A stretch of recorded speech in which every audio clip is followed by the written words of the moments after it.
dhukkuboonni baay'een addunyaa kanarratti amma namoota baay'ee galaafachaa jiranii dhukkuboota ittifamuu danda'anidha. Karaa kam ittifamuu danda'u?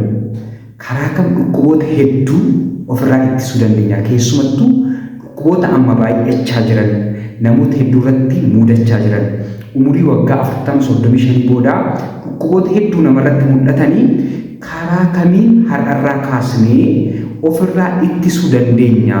Akkamitti riskii isaa hir'isuu dandeenya kan jedhu wal duukaa ilaallaa jechuudha. Inni kuni akkuma beekamu amma epidemiological shifting jira. Kana jechuun durii dhukkuboonni baay'ee hamoo nama ajjeesaa turanii kan akka infekshiniitiin dhufanidha. Kan akka busaa, kan akka nimooniyaa, kan akka dihaariyaa yookaan immoo teessisuu nama teessisuu wantoonni kunii dur maal turanii nama ajjeesaa turanii infectious disease nama ajjeesaa ture jechuudha. Amma garuu gara dhiibbaa dhiigaatti, dhibee sukkaaraatti, dhibee kolesteroolii, dhibee strookii, dhibee onnee akkasumas immoo dhibee kaanserii baay'ee shifti gochaa jira jechuudha. Inni kun immoo akkaataa jireenya dhala namaa faana wal qabata. Baay'een isaanii riskii isaanii hir'isuu dandeenya. Even yoo ittisuu dadhabne illee hir'isuu dandeenya jechuudha. Akkaataa jireenya keenyaa sirreessuutiin. Akkaataa jireenya keenyaa immoo akkamitti sirreessina? Karaa 10 akkamittiin akkaataa jireenya keenyaa sirreessine dhukkuboota hedduu gara jireenya keenyaatti dhufan hir'isuu dandeenya kan jedhu wal duukaa ilaallaa jechuudha. Inni kun namoota hedduu ni fayyada. Kanaaf sheer gochuu hin dagatina. Viidiyoo kana akka jaallattan nan beekaa dhumarratti laayik gochuus hin dagatina. Hamma dhumaatti nu faana turan affeerraa keenya warra garraatti maatii keenyatti dabalamne immoo sabskiraayib gochuun maatii keenyatti dabalamaa. Waa'ee fayyaa keessanii afaan keessaniitiin simbira geessisuuf kunoo dhufnee jirra isiniin jennaa. Hamma dhumaatti hordofaa affeerraa keenya. Inni tokkoffaanii karaa kam haala jireenya keenyaa sirreessu dhukkuboota hedduu gara jireenya keenyaatti dhufan hir'isuu dandeenya. Tokko akkaataa nyaata keenyaa sirreessuudha. Akkaataa nyaata keenyaa jechuun immoo walumaa galatti nyaanni badaa fi nyaanni fayyaaf gaarii ta'e jira.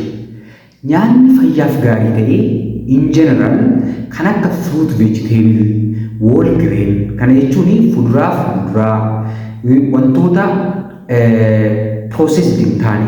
Nyaanni badaan immoo kan akka nyaatota samsaman, nyaata faatii baay'ee of keessaa qaban, zayitii yookaan qibaatii baay'ee of keessaa qaban, sugar yookaan sukkaara hedduu of keessaa qaban, soogidda hedduu of keessaa qaban warri kun fayyaaf gaarii miti. Nyaatonni fayyaaf gaarii ta'an akkuma jalqaba isiniif eeruu yaalee muduraa fi kuduraa hedduurraa wantoonni argamanii nyaata fayyummaa qabeessa yookaan healthy diet jedhamu. Inni kuni amma yeroo kana nyaatonni hedduun processed kan ta'anidha. Orgaanikii irraa gara nam-tolcheetti gara processii hedduu keessa darbanii yeroo dhufan fayyaa namaaf toxic ta'uu danda'u jechuudha. Kanaaf akkaataa nyaata keenyaa sirreessu dhukkuboota kan akka dhiibbaa dhiigaa, dhibee kolesteroolii, dhibee sukkaaraa, dhibee onnee, dhibee strookii akkasumas immoo ulfaatina akka malee obesity jennee kan waamnu jechuudha. Borcii ofirraa dhorkuu dandeenya. Warri kun immoo dhukkuboota hedduu addunyaa kanaaf mata dhukkubbii ta'aniif namoota hedduu ajjeesuuf sababa kan ta'anidha jechuudha. Kanaaf akkaataa nyaata keenyaa sirreessuu qabna jechuudha. Inni lammaffaanii physical exercise gochuu qabna. Sochii qaamaa yookaan ispoortii hojjechuu qabna jechuudha. Inni kun immoo namoonni minimum daqiiqaa 150 torbee tokko keessatti sochii qaamaa gochuu qabu jechuudha. Guyyaa lamaa ol sochii qaamaa ta'uu godhin turuu hin qaban torbee tokko keessatti jechuudha. Kana jechuun guyyaa tokko dabarsanii guyyaa tokko minimum gochuu qabu jechuudha. Sochii qaamaa. Torbeetti guyyaa sadii sochii qaamaa godhanii daqiiqaa 55 jechuudha. Torbeetti guyyaa sadii yoo sochii qaamaa godhan jechuudha. Walumaa galatti daqiiqaa 150 minimum torbee keessatti sochii qaamaa gochuu baay'ee gaarii jechuudha. Dhukkuboota jalqaba isin eeree hir'isuu keessatti gahee guddaa qaba jechuudha. Ispoortii hojjechuun dhukkuba hir'isuu qofa duwwaa miti. Jabina qaama keenyaaf, jabina immuunitii keenyaa akkasumas immoo hojii keenya aktiif taane akka hojjennu mudukkiin akka nurraa ka'u gochuu danda'a jechuudha. Even borcii balleessuutiin sheeppii keenya sirreessuu danda'a, uffanni illee akka nurraa bareedu gochuu danda'a jechuudha. Kanaaf ispoortiin iddoo guddaa qaba. Fayyummaa keessattis hojii keenya irrattis aktiif ta'uufis sheeppii qaama keenyaafis iddoo guddaa qaba jechuudha. Kanaaf ispoortii hojjechuu hin nuffinaa. Inni gara biraanii hirriba ga'aa rafuudha. Inni sadaffaa hirriba ga'aa kan jedhamu sa'aatii 8 yookaan sa'aatii 7 hanga 9 guyyaa keessatti nam tokko hirriba kwaalitii gaarii qabu rafuu qaba jechuudha. Inni kun immoo wantoota hedduu hirriba keenya jeeqan ofirraa avoid gochuu qabna jechuudha. Inni gara biraanii stress management, dhiphina hamaa ofirraa dhorkuu qabna jechuudha. Dhiphachuun umurii namaa gabaabsaa dhukkuboota hedduus nutti cimsuu danda'a. Kan akka dhibee sukkaaraa, dhibee dhiibbaa dhiigaa nutti fiduu danda'a. Akkasumas immoo dipireeshinii hamaa keessa nu galchuun sammuu keenyallee miidhuu waan danda'uu fi dhiphina hamaallee ofirraa dhorkuun gaariidha jechuudha. Inni gara biraanii bishaan gahaa fudhachuudha. Hydration kun immoo guyyaa keessatti nam tokko burcuqqoo 6 hanga 8 yookaan litira 2 hanga 3 guyyaa keessatti bishaan gahaa fudhachuu qaba jechuudha. Inni gara biraan maalidha? Alkooliidha. Alkoolii immoo yoo dandeessan dhiisuu, yoo dandeessan ta'e immoo dhiiraaf guyyaa keessatti 2 ol akkasumas dubaraaf immoo 1 ol heelziif rakkina guddaa fiduu waan danda'uuf, fayyummaaf rakkina guddaa waan fiduu danda'uu fi akkuma isin beektan immoo alkooliin diinatuu waan ta'eef akkasumas immoo dhukkuboota hedduu nutti cimsuu waan danda'uu fi alkoolii irraa of qusachuu akka qabdan asuma isinitti mudan nan barbaada.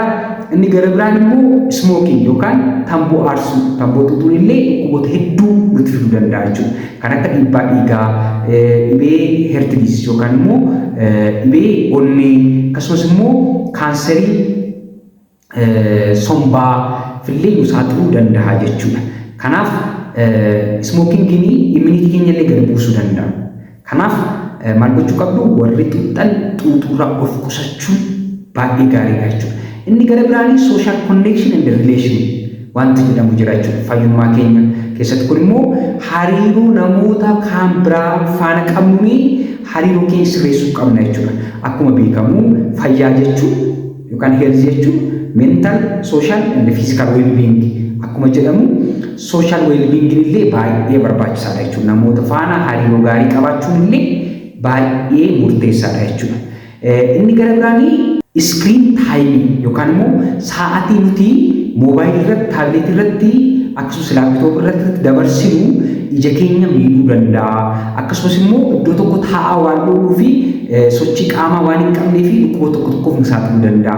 Akkasumas istireesii hamaa keessa illee nu galchuu waan danda'uuf screen time keenya illee maneej gochuu qabna jechuudha. Hir'isuu qabna jechuudha. Inni gara biraan fi dhumaan qulqullina qaama keenya, qulqullina ilkaan keenya, qulqullina afaan keenya, qulqullina uffata keenya sirriitti eeggachuu qabna jechuudha. Qulqullina envaayiroomentii keenyas sirriitti eeggachuu qabna jechuudha. Dhukkuboonni hedduun keessumattuu dhukkuboonni daddarboo ta'anii fi infekshiniidhaan dhufanii hanqina qulqullina irraa ka'uutiin waan dhufanii fi qulqullina qaama keenyaa guutummaa isaa ilkaan keenyaaf afaan keenya dabalatee envaayiroomentii keenya mana keenya dabalatee qulqullina keenya sirriitti eeggachuun nurraa eegama jechuudha. Fayyummaatti jiraachuu wantoota 10 amma isiniif eeree yoo dandeessan amma dandeessanii jireenya keessan guyyaa guyyaa keessatti bartee godhachuuf yaalaa isiniin jedha. Hamma dhumaatti waan dhaggeeffattaniif baay'ee galatoomaa. Kan isin faana ture Dr. Yoon Bashaanaati. Galatoomaa.